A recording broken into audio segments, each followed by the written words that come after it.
भाई DX, shield, evolution, blood line या vision सब टूटे, लेकिन ये जजमेंट डे की दीवार टूटती क्यों नहीं? टूटेगी कैसे? अंबुजा सीमेंट से जो बनी है।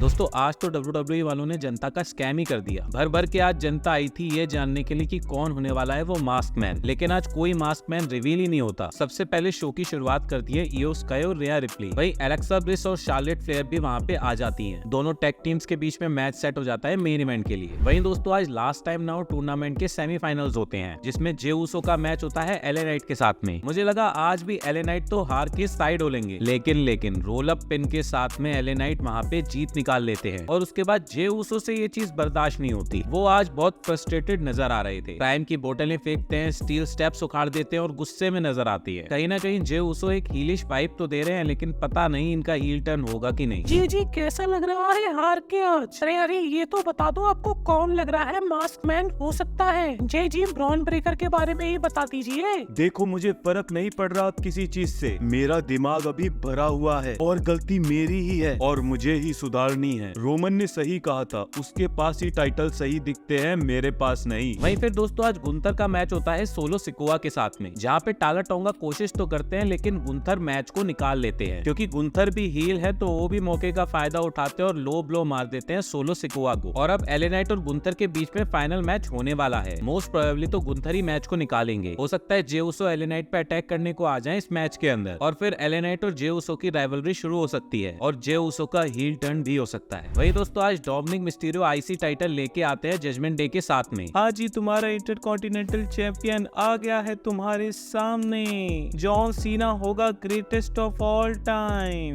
लेकिन मैंने उसको हराया है और मैं अब बन गया हूँ greatest Mysterio of all time, greatest लूचा और greatest intercontinental champion of all time. लेकिन मैं ये अकेले नहीं कर पाता। मेरे भाई जेडी और फिन, रॉक्सेन, रिकेल सबने मेरी बहुत मदद की, लेकिन एक और थी मेरी क्यूटी पाई, जिसके बिना मैं ये नहीं कर पाता। स्वागत करो लिव मॉर्गन का। फिर लिव मॉर्गन आके बताती है कैसे जॉन सीना का टाइम अप कर दिया उन्होंने, और बताती है कि काफी लोग बोल रहे थे कि जजमेंट डे वीक हो गई है और टूटने वाली है, लेकिन वो अब आ गई हैं और अब वो सब सही कर देंगी। फिर डोमिनिक को वो थप्पड़ मारती हैं और हक करती हैं। हाँ जी, आपका मैच सेट हुआ है फिन बैलर के साथ अगले हफ्ते, तो क्या प्लान है आपकी? देखो प्लान एक ही रहता है मेरा, मेरे सौतेले बेटे डोमिनिक को सबक सिखाना। अब उस चीज के लिए थोड़ा सबक फिन बैलर को सिखाना पड़े तो सिखा ही देंगे। तो मतलब क्या अब आप आईसी टाइटल के पीछे भी जा सकते हो? हाँ शायद मैं जा सकता हूँ। क्या कहा आईसी टाइटल? वो तो जरा मैं जीतने की सोच रहा हूँ। अबे लोगन पॉल, अपने बेटी की तरह मैं तुझे भी पसंद नहीं करता, बोलती बंद कर दूंगा मैं तेरी। अबे रे मिस्टीरियो, मैं 6 फुट 3 इंच हूँ और तू 3 फुट 6 इंच। मैं एक अच्छा बाप हूँ और तू एक थकेला बाप। और तूने पॉल हेमन को नहीं सुना क्या? सारे टाइटल विजन के हैं, तो तू अपना थोड़ा सिस्टम संभाल के रख और थोड़ा पीछे हट। अच्छा अगर नहीं हटा तो क्या करेगा गड़बल्ले? मैं रोकूंगा तुझे, दे चटाका। अबे साले गरीब, तू गरीब है मैं अमीर हूँ, गरीब की माँ की। वहीं आज दिखाया जाता है दोस्तों मैक्सिम की फुल ट्रेनिंग करवा रही है नेटालिया और उनको दमदार बनाने की कोशिश कर रही है। नो डाउट मैक्सिम की पर्सनैलिटी पे भी WWE एक अच्छा काम करने की कोशिश कर रही है। साथ ही दोस्तों आज टैग टीम चैंपियनशिप का भी मैच होता है ड्रैगन ली एजे स्टाइल्स का न्यू डे के साथ में। मैच में जो फिनिशर ड्रैगन ली और एजे स्टाइल्स मारते हैं वो तो सच में ही अलग चीज थी। खैर कोफी किंगस्टन का भी उतना ही रोल था उस मूव में। ड्रैगन ली कोफी की बैक पे किक करते हैं और एजे स्टाइल्स हवा में ही कोफी किंगस्टन को कैच करके अपना स्टाइल्स क्लैश मार देते हैं। मैच भी काफी जल्दी खत्म हो जाता है और न्यू डे का सपना भी टूट जाता है फिर से चैंपियन बनने का। वहीं अगले हफ्ते के लिए एजे स्टाइल्स और ड्रैगन ली चैलेंजर मांगते हैं वॉर रेडर्स को। हाँ जी नहीं, ये बताओ वो मास्क मैन कौन था कपीटर सा? साले टकले, एक बात पता, हमेशा मेरे पे नाम क्यों लगा देता है तू? मतलब तू कह रहा है तुझे नहीं पता वो कौन था? हाँ नहीं पता कौन था, फिर क्यों आया है मेरे पास? अरे भाई ब्रॉन ब्रेकर ने वॉर गेम्स में तेरे चैंपियन को पिन कर दिया है। मुझे लगता है उस हिसाब से बातचीत फुल होनी चाहिए। चलें खोपचे में आपके बाद? नहीं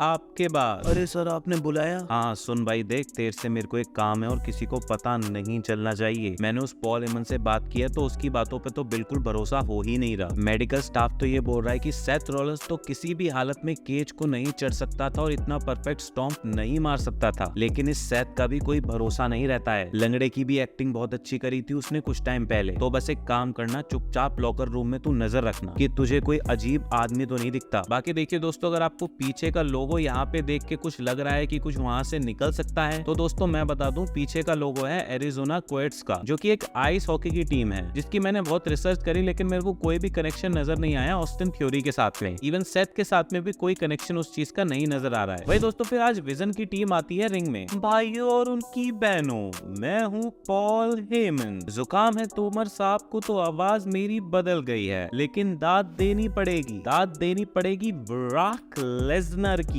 सर जी, आप आज भी दुनिया के सबसे हैवान रेसलर हो, आप आज भी बीस्ट हो, आपको मिस्टर लगाने की भी जरूरत नहीं। दाद देनी पड़ेगी ड्रू मैकिंटायर की। अच्छा बिजनेस हुआ आपके साथ में ड्रू जी। दाद देनी पड़ेगी बिग ब्रॉन्सन रीड की। इस बंदे ने ऐसी सुनामी सबको मारी कि सबकी रीढ़ की हड्डी ऐसी टूटी कि मैच में नजर ही नहीं आए। दाद देनी पड़ेगी पॉपुलर सुपरस्टार, जो कि अब मेरे नक्शे कदम पे बहुत अच्छे से चल रहा है, हमारा उड़ता सितारा लोगन पॉल। और दाद देनी पड़ेगी उस इंसान की जो नेटफ्लिक्स के 1 साल कंप्लीट होने की खुशी में और तुम्हारे सीएम पंक को पिन करने की वजह से अब नेटफ्लिक्स की एनिवर्सरी पे मैच करेगा उसके साथ वर्ल्ड हैवीवेट चैंपियनशिप का। देखो यार, मैं तो दुखी हूँ ना इसलिए नहीं कि कोई काले कपड़े में आया मेरे मूवमेंट को खराब करने को, लेकिन मैं ये देख के दुखी हूँ कि कितना आसान था सीएम पंक को पिन करना। मैंने सोचा था मुझे पूरा दम लगाना पड़ेगा, जान लगानी पड़ेगी उसके साथ लड़ने के लिए, जिसको मैंने बचपन से देखा था, जिसकी सब बातें किया करते थे कि कितना दमदार है वो, लेकिन हकीकत ये है कि वो कोई दमदार नहीं, वो एक छुई मुई कुतिया है। सीएम पंक कुछ नहीं है, बस हवा बना है उसका, जैसे उस सेथ रॉलिंस का बना रखा था, जिसमें था कुछ नहीं लेकिन दबाना सबको चाह रहा था। जबकि उस साले को तो अपने घर में ही टेंशन होनी चाहिए कि उससे ज्यादा पॉपुलर और बड़ी स्टार उसकी खुद की वाइफ है। जनवरी 5 को अलग तरह की लड़ाई लड़ूंगा मैं, क्योंकि सैटरडे को कोशिश की थी तूने मेरी गर्दन तोड़ने की, मेरा करियर खत्म करने की, लेकिन कर नहीं पाया। तो अब ध्यान से सुन ले, तेरे को मैं ऐसा चीरूंगा कि तेरी 7 पुश्ते भी याद रखेंगी कि किसके साथ तेरा पाला पड़ा था। और हाँ, मैं भूला नहीं हूँ तूने मुझे क्या बोला था पिछले साल रेसलमेनिया में कि कांग्रेचुलेशंस लोंडे, देखते हैं अब तू बड़े रियल बंदों के साथ कैसा करता है। अबे टीवी ऑन करके देखा कौन बना बैठा है यहाँ रॉका बाप, कौन है रियल बंदा।